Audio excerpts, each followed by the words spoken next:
Olá, aluno! Seja muito bem-vindo à nossa segunda videoaula do curso de Economia Internacional.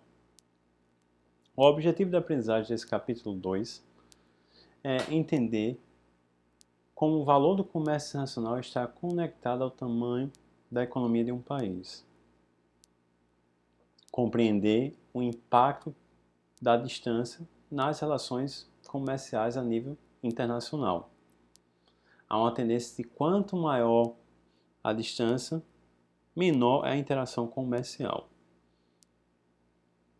Também mostraremos que ao longo do tempo há uma variação no nível de comércio nacional, com destaque dois momentos ao longo do período histórico de incentivo à globalização, ou seja, uma maior comercialização de bens e serviços entre os países.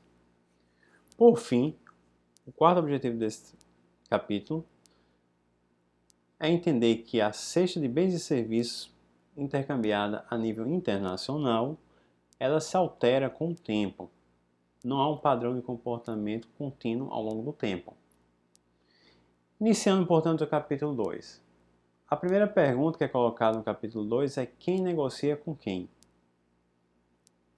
Colocando como exemplo os Estados Unidos, percebe-se, no ano de 2012, que 69% do valor do comércio dos Estados Unidos era encampado por 15 países. Eram eles Canadá, China, México, Japão, Alemanha, Reino Unido, Coreia do Sul, Brasil, Arábia Saudita, França, Taiwan, Países Baixos, Índia, Venezuela e Itália. Perceba logo de cara que os países que têm maior interação comercial são dois dos vizinhos territoriais dos Estados Unidos, Canadá e México. Além disso, podemos fazer destaque que Alemanha, Reino Unido e França, os principais países que contribuem para o PIB europeu, são os que mais participam a nível da Europa do comércio com os Estados Unidos no ano de 2012. Fazendo esse recorte para o Brasil, ao longo dos anos de 2020 até 2016, considerando 2020 o acumulado até agosto, nota-se que os maiores parceiros comerciais de movimentação de importação e exportação do Brasil são, na Ásia, China, Hong Kong e Macau, que representam um montante no ano de 2020 mais de 71 bilhões. E essa representatividade, nota-se que no ano de 2009, 2018, 2017 e 2016 tem um movimento ascendente, cada vez mais com maior participação do comércio asiático com relação às relações de importações e exportações brasileiras. A outra grande representatividade das transações comerciais, ou seja, o outro grande parceiro comercial brasileiro entre importar e exportar é a Europa, a União Europeia, com um montante superior no ano de 2020 de 39 bilhões. Esse montante ele fica em torno de 69 a 76 bilhões de dólares ao longo do ano de 2019 e 2018, respectivamente. Outro grande parceiro do Brasil é os Estados Unidos, com um montante no ano de 2020 até agosto acumulado em 29 bilhões de dólares, pouco mais de 29 bilhões de dólares. Esse montante tem um movimento ascendente ao longo dos anos 2016, 2017, 2018 e 2019. E na América do Sul, os principais parceiros comerciais do Brasil são os que fazem parte do Mercado Comum do Sul, o Mercosul. É da ordem de, no ano de 2020, acumulado até agosto, de 13 bilhões e nos anos anteriores, de 27 bilhões em 2019, 34 bilhões em 2018 e assim sucessivamente.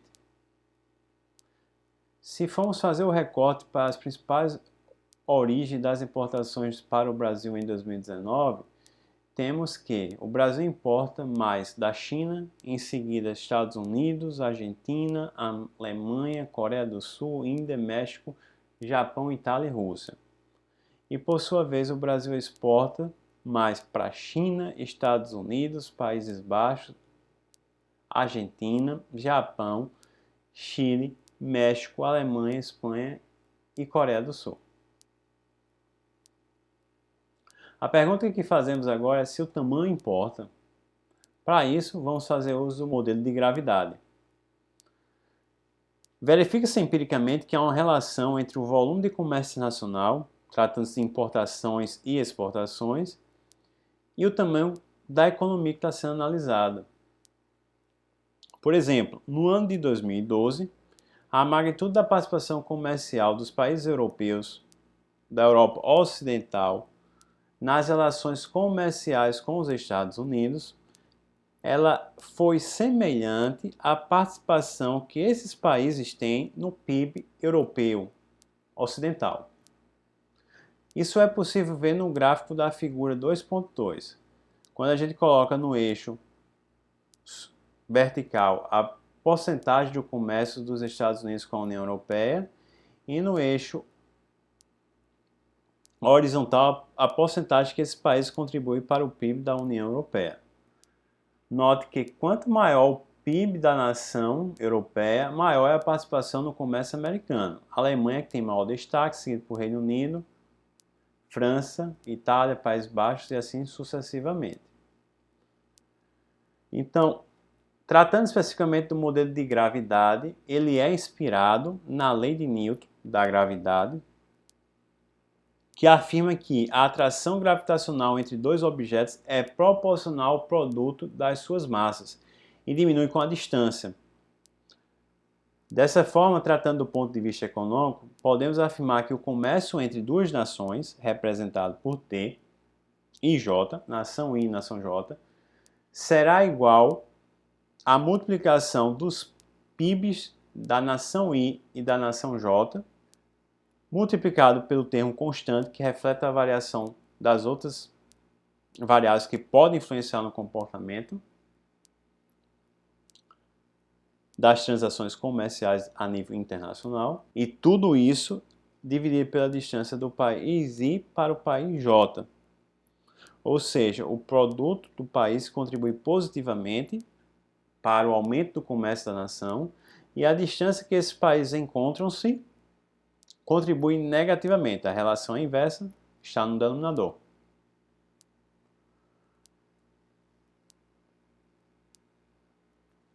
O ponto subsequente que o capítulo 2 aborda é os impedimentos ao comércio, distância, barreiras e fronteiras. Como é que funciona na importância do comércio a nível internacional?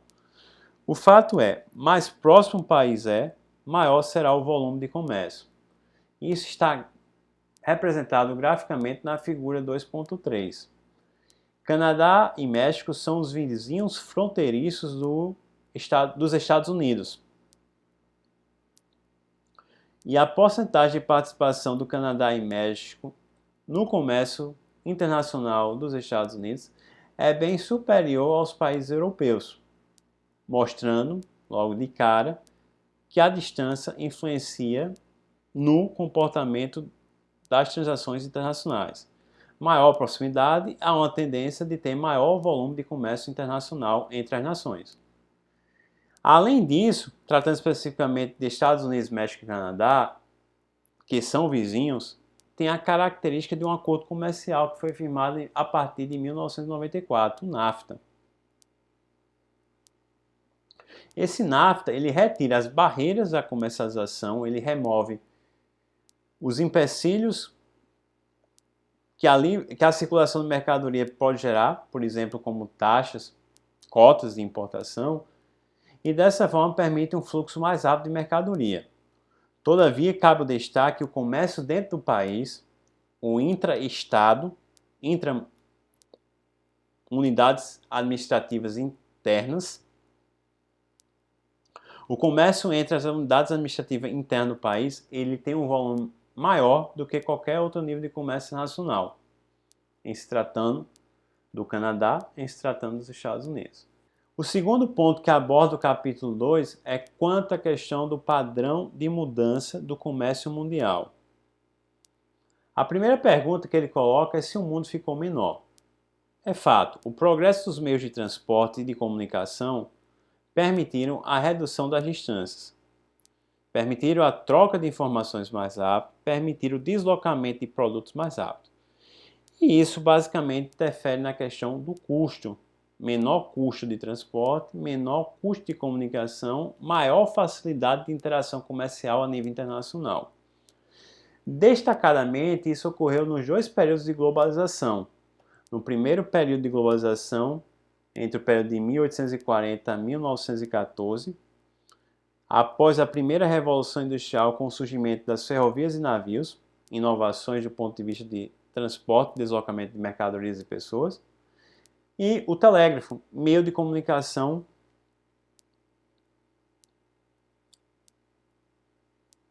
inovador, advindo com a Revolução Industrial, com a primeira Revolução Industrial. E o segundo momento que temos de crescimento do comércio internacional é na segunda globalização, que foi verificada depois da Segunda Guerra Mundial. Foi a época que temos os aviões a jatos e a internet como meio de comunicação. No período temporal entre a primeira globalização e a segunda globalização, tivemos a Primeira e a Segunda Guerra Mundial, como também tivemos a Grande Depressão de 1929. E isso acarretou que as forças políticas voltaram-se para o protecionismo. Ou seja, a nação e o comércio dentro da nação têm preferência ao produto e serviço oriundo do exterior. E isso teve uma consequência direta no nível de comércio nacional. Teve o encolhimento do comércio mundial. Representando graficamente, a gente consegue ver a ascensão em queda do comércio mundial ao longo dos anos de 1900, no século XX.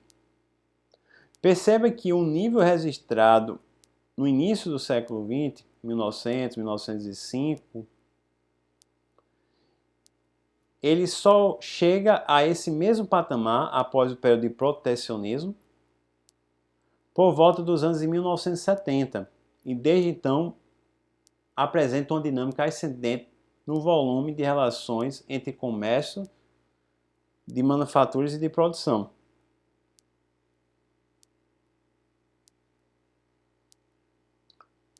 Qual o retrato da comercialização atualmente? No ano de 2011, o exemplo que o livro coloca na figura 2.6 é que 53% do comércio mundial era oriundo de manufaturados, sendo em seguida por serviços, 20%, e a magnitude 19% representava combustíveis e produtos de mineração, principalmente derivados do petróleo. Em sequência, a menor participação era de produtos agrícolas, 8%. Mas esse padrão nem sempre foi assim. A configuração do comércio internacional por produtos manufaturados é algo relativamente novo. No início do século XX, a dominância do intercâmbio comercial internacional era de produtos primários, oriundos da agricultura e da mineração. Eram eles que dominavam o comércio a nível internacional. O exemplo que o livro coloca é a tabela 2.2,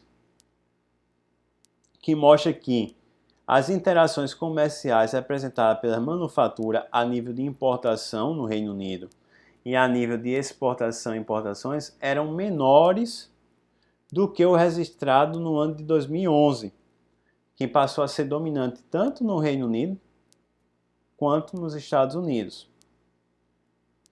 Recentemente, quando eu falo recentemente, estou falando na década de 1980.